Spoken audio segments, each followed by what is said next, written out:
ugaliin natin mga bossing palagi mag-research about sa mga materyales, sa mga scope of works na ginagawa natin at itinuturo natin. So hindi masamang tumanggap ng payo at hindi rin masamang matuto ka sa ibang tao.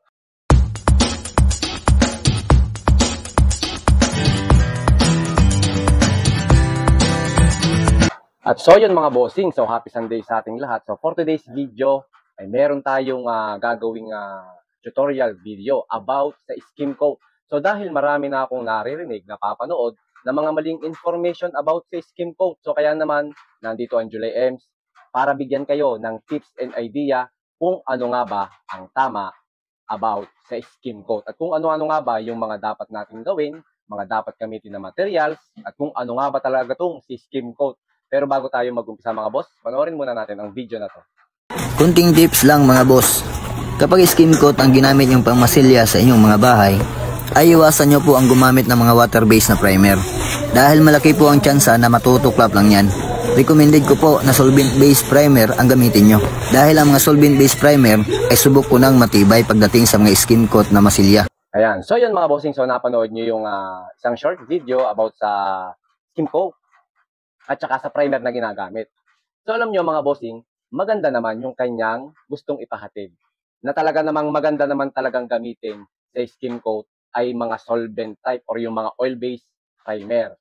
Pero hindi sinasabi na hindi pwedeng gamitin ang mga water-based, yung mga PVA primer na tinatawag or yung mga latex primer which is water-based na hindi pwedeng gamitin sa skim coat as primer. So ganito mga bossing, ipapaliwanag natin sa inyo ng mabuti. So bago tayo mag-umpisa, alamin muna natin ano nga ba ang skim coat.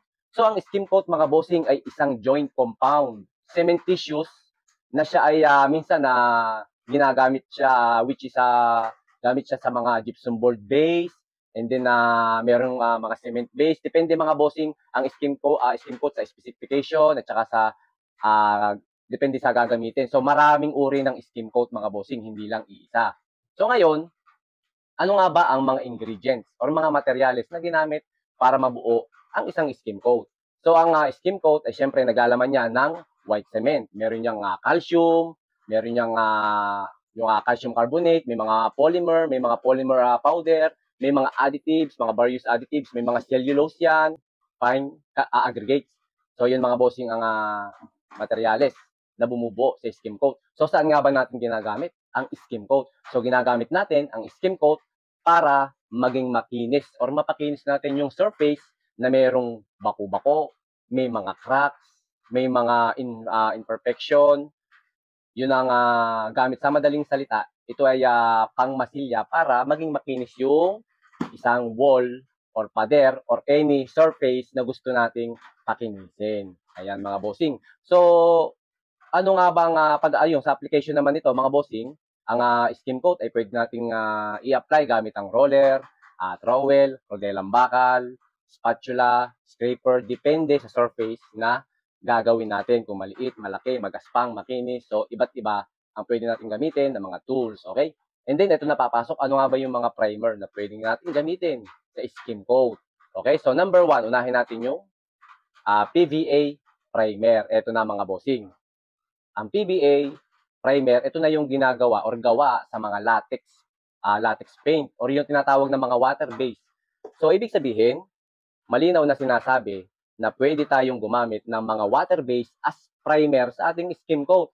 Pero, pakatandaan nyo mga bossing, primer natin or yung mga latex ay pwede lang natin gamitin sa interior. So, hindi natin siya pwedeng gamitin sa exterior. Okay? So, ano yung pangalawang primer na pwede natin gamitin? Ito na yung oil-based primer, which is dito na pumapasok yung mga solvent type primer. Andiyan na pumapasok yung si Acrytex, si liquid tile primer. Yan yung mga kalimitang ginagamit natin as primer. Ang mga ito naman, yung mga solvent type mga bossing ay napakagandang gamitin naman sa exterior. Kasi ginawa talaga yung mga solvent type primer para sa mga exterior walls. Kasi nga yung mga exterior walls natin, yan ay exposed sa init, sa ulan, sa weather, dumi. So kaya naman si solvent type ay talagang nire-required as primer sa mga exterior walls. Ito na ngayon mga bossing. So yung iba kasi sinasabi nila hindi pwedeng gamitin ang skim coat kasi nga tumutuklap. So marami naman talaga mga cases, mga bossing, ng skim coat na talagang tumutuklap kapag ito'y pinaprimer na. So ano nga ba ang number one na reason or dahilan, sanhi, bakit tumutuklap ang isang skim coat once na ito ay inapplyan na ng primer? Okay? So hindi mali ang gumamit ng water-based or solvent type. Ang mali mga bossing ay kung or ang pagpili mo ng materials na gagamitin. So kinakailangan kasi kapag bumili ka ng skim coat, kailangan mong gumamit ng mga kilala na brand or yung sa madaling salita, yung mga quality skim coat like Mondo, andyan si Semcoat from ABC, andyan yung Bostik, andyan si Langko. So ngayon, kaya tumutuklap mga bossing si skim coat, marami na kasing lumalabas na mga low class or low quality skim coat. Yan yung mga mumurahin na skim coat na mabibili natin sa ating mga market hardware at yan ay kalat na mga bossing. So ang problema ngayon, nasisira yung mga branded na skim coat dahil dito sa mga naglalabasan na mga low quality skim coat. So ngayon, iba kasi ang kalidad ng mga skim coat na mumurahin doon sa mga quality. Alam nyo mga bossing, matagal na kaming nagko-construct ng bahay. Almost 20 years na, ang gamit pa namin nung araw, sikat na skim coat na ginagamit namin is yung Bostik. Okay? So ngayon, wala namang kaming mga cases na nangyayari na natutuklapan kami ng pintura kapag pinaprimeran. So para hindi kayo matuklapan, although quality yung ating ginamit na skim coat, kinakailangan bago tayo mag-apply ng primer, linisin muna natin yung surface.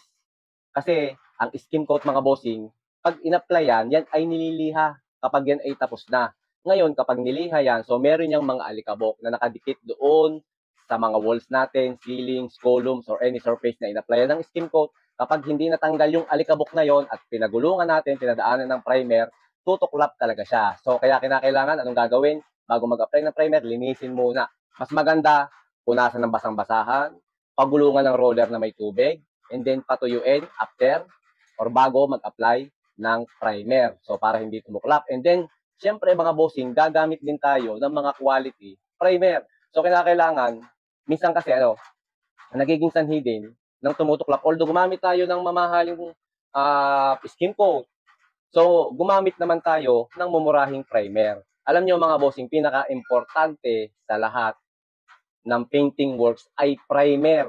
So kaya kinakailangan hindi tayo nagtitipid sa primer. Magtipid ka na sa top coat mo, sa mga pang-finish mo na pintura, wag lamang sa primer. Dahil si primer ang nagdadala ng tibay ng pintura. Tandaan nyo mga bossing yan. So si skim coat naman ay kinakailangan palaging pa-primeran. Hindi siya pwede na magdadirect ka ng semi-gloss or gloss sa ating skim coat. So although pwede naman, ang problema kasi sisipsipin lang yan ni skim coat. Kasi nga, si primer, ang purpose niyan, pag pinrimeran natin, ay tatakloban niyan yung mga porous or yung mga butas-butas ni skim coat. So kapag na-primer na, maisisil niya na, pag nag-apply tayo ng semi-gloss or gloss na pintura, pang finish, pang top coat, hindi na siya sisipsipin ni skim coat. So ganun ang trabaho ni primer sa ating pintura. So kaya ang may papayo ko sa inyo mga bossing, huwag kayong maniniwala na hindi pwedeng gumamit ng mga water-based primer sa ating skim coat. Ang mali mga bossing ay pagpili ng materyales. Kinakailangan kasi pagdating sa painting works, huwag niyong titipirin yung ating materyales. Meron kasi tayong ugali, tayong mga Pilipino, na tayo'y nagtitipid sa umpisa, pero in the end, mas napapamahal pa tayo. Kasi bakit? Bibili tayo ng mga mumurahing materyales. Nakatipid tayo, oo sa ngayon. Pero hindi nila naiisip yung back job or yung pwedeng mangyari kapag bumili tayo ng mga low quality materials, especially sa painting works. Andyan na yung palagi natutuklap, mabilis mag-fade ang pintura, mabilis mabakbak ang pintura. So ang gagawin natin, i-repair, i-repaint. So imbis na nakatipid tayo, mas napamahal pa. So kaya naman mga bossing, ang payo ko sa inyo, bumili kayo ng mga quality na pintura. Okay, naandyan naman si Davis. Ayan, naandyan din naman si Boysen. So bali itong dalawang klase ng pintura na to, yan lang yung ginagamit namin sa bawat project ng July Ems, si Boysen at si Davis. And then, wala na kayong magiging problema. Basta sumunod lang kayo sa instruction, sa application, kung paano ang tamang proseso ng pagpipintura. So para hindi tayo nagkakaroon ng back job. Kaya nasabi ko sa inyo mga bossing, pwede kayong gumamit ng mga water-based na primer sa ating skim coat. Dahil yan ay talagay dyan sa ating instruction na pwede tayong gumamit ng mga water base.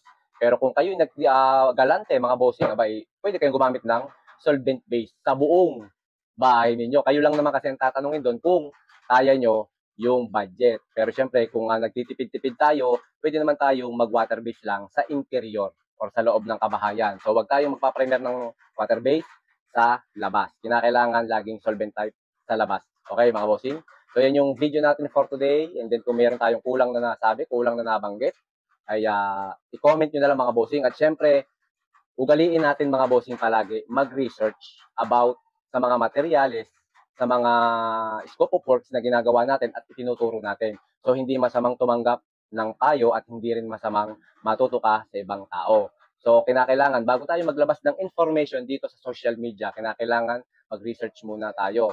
Kasi marami ang naliligaw kapag tayo ay nagbigay ng maling information. So, kagaya ng ginagawa ko mga bossing nung araw, syempre hindi naman ako perfecto, hindi ko naman alam lahat. So, syempre, bago ako nag-umpisa sa construction, kakaunti lang din naman yung aking nalalaman. Ang ginagawa ko na lang, kapag may ginawa akong tutorial video na mali, ang ginagawa ko, tumatanggap ako ng payo sa iba, and then, nagre-research ako kung ano nga sa susunod na tama na gagawin. So, ganun mga bossing, para may improve din natin yung sarili natin, yung skills, at saka yung ating knowledge, di ba? Hindi masamang matuto sa ibang tao mga bossing. So, yun lang mga boss. Shoutout sa inyo lahat.